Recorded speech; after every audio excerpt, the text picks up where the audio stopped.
We have been given a mandate to build a more fair and prosperous country where the benefits of growth are felt by all Filipinos.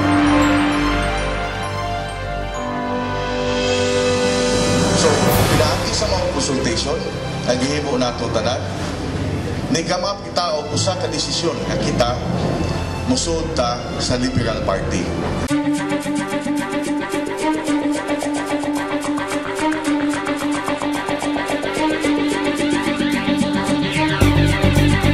Basic orientation ni on liberal democracy aron mamahimo tang mga membro na sa Partido Liberal o Liberal Party.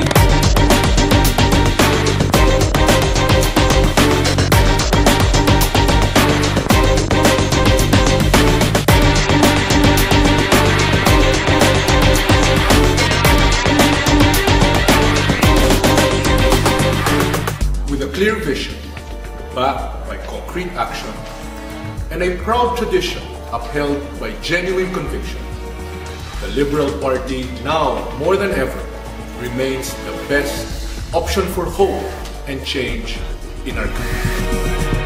Liberal ako. Ngayon, umabot ngayon sa natulong susunod si Madam Amy, reforma sa pamahagi sa atong panggobyerno, reforma sa atong tagsa-tagsa kakagalingon, diin mao'y importante kaano.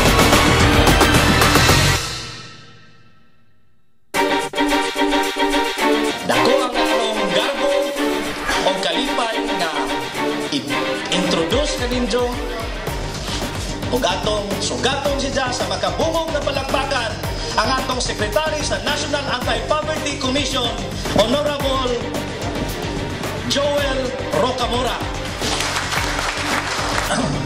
Ingon ako nga nalipay ko kayo nga kamo ang mauna nga musod sa Liberal Party nga mag-oath sa Liberal Party. Daghan na kayo nga ordinary members sa Liberal Party.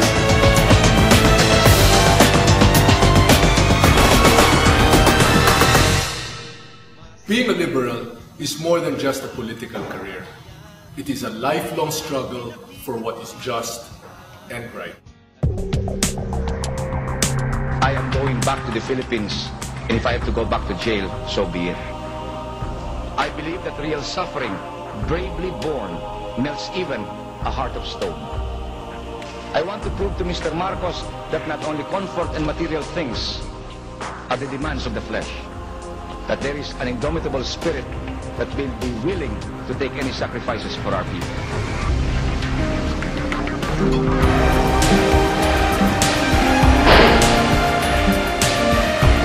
Maunay usa ka ingno na to attitude sa usa ka miyembro sa Partido Liberal. Ilalaan ko ang aking buhay para siguraduhin na ang ating demokrasya ay kapaki-pakinabang sa bawat isa. Now, under the regular democracy, mao ni partido nga sa way pagduha-duha milikog ni sa kamantala sa atong batakan malaon that sovereignty resides on the people and all government authorities from them. Nga kung liberalista dahil ka, kinahanglang puy-an mo na social contract ni Pinoy sa katawhan nga Pilipinhon o unta, this should also be our social contract with the people of Southern Leyte.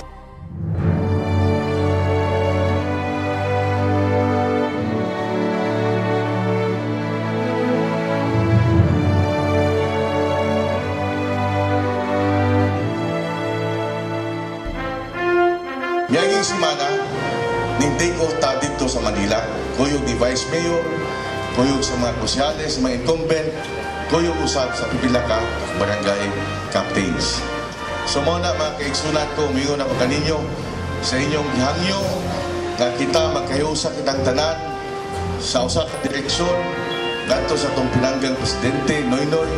Inautununta nato nga ang mensahe, ang tanan, makatuna ninyo, pinagi sa basic orientation, butang sa inyong unona, sa inyong lugar, nga kita, inaot punta, magatinay kita, umayong kaugmaon, pinaagi sa atong panakiusa, nga kining paggobyerno nato nga atong ibitbit karon magmalapuson hangtod sa kabataan. Kini ang partido sa atong presidente. Partido din ang tanang tao. Dunay tingog. Mana mga kaigsuunan ko din sa sugod, dako na kong garbo ug kalipay nga kining atong lungsod sa sugod naglayag ang kaayuhan ug gikan sa 4th class sa mas ingon ni dundit 2nd class municipality nga kamo ug kamo may standard bearer niining atong pag ugmad ug paglambo nining atong kalungsuran sa Southern Leyte. I, inyong pangalan o inyong barangay munisipyo, having been accepted as a member of the Liberal Party, do hereby solemnly swear that I will bear true faith and allegiance to the same, that I will support and defend its constitution and its vision, mission, and program of government, that I will work for its victory in elections and for the realization of a free, just, democratic, and progressive society with a government that is clean, honest, and responsive to the needs of the people. That I will comply with such rules, regulations, and decisions as may be promulgated by the duly constituted party authorities, and that I will serve the people of the Liberal Party faithfully without any mental reservation whatsoever. So help me God. Congratulations and good luck to you. Naghahanap masikat-sapat ang mga kapitan ng bagong liberal.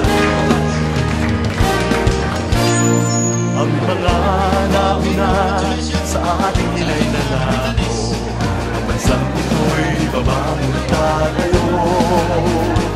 Dito sa headquarters, no, we call it balay, no? Balay ni Mar Rojas, balay sa Liberal Party headquarters diya sa Cubao. Nitong panahon na mag-taking, before mag-taking, ni agi sa niya ning bold basic orientation. Nangutan na ko sa uban, diyan po yung mga babae, ngayon ko nga, kamong nasla si Kapitan Nilita, ito nga, Kap, wabay lang ay. Diyan nga, naaw na yung gusto mo nga, magkuto pa yung bas buntang. Di ay, ano man po. Sige paniid ba, ano ganahan mo siya? Di ay, si Kapitan Nilita, nasikitan aw ni Aga Mula. O, ako lang ay po. O, si Tanaw. Unya, si Charlize po, Charlize ba yung nga na, yung asawa? Charlene? Wa kami magkailay lang po dito. Ningingon po nga, unya na lang humno ng kuwan, unya na lang taking, bull siya ta, atong balikog kaduha. Siya nga naman, nagsigip kong tanawan ng mayo sa suko. Mo na nga, karon, bangutan na ko ninyo, ilaay mamubuha ba? Wa, ano ang mumulaya? Kisa man yung kita ng ako, si Rico.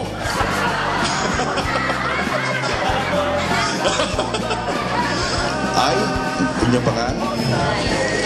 Of have been accepted as a member of the Liberal Party. Do hereby solemnly swear that I will bear true faith and allegiance to the same, that I will support and defend its constitution and its vision, mission and program of the government, that I will work for its victory in elections and for the realization of a free,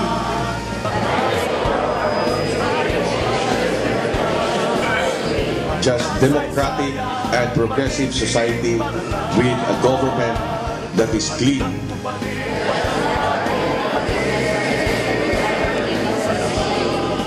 honest and responsive to the needs of the people, that I will comply with such rules, regulations, and decisions as may be promulgated by the duly constituted party authorities.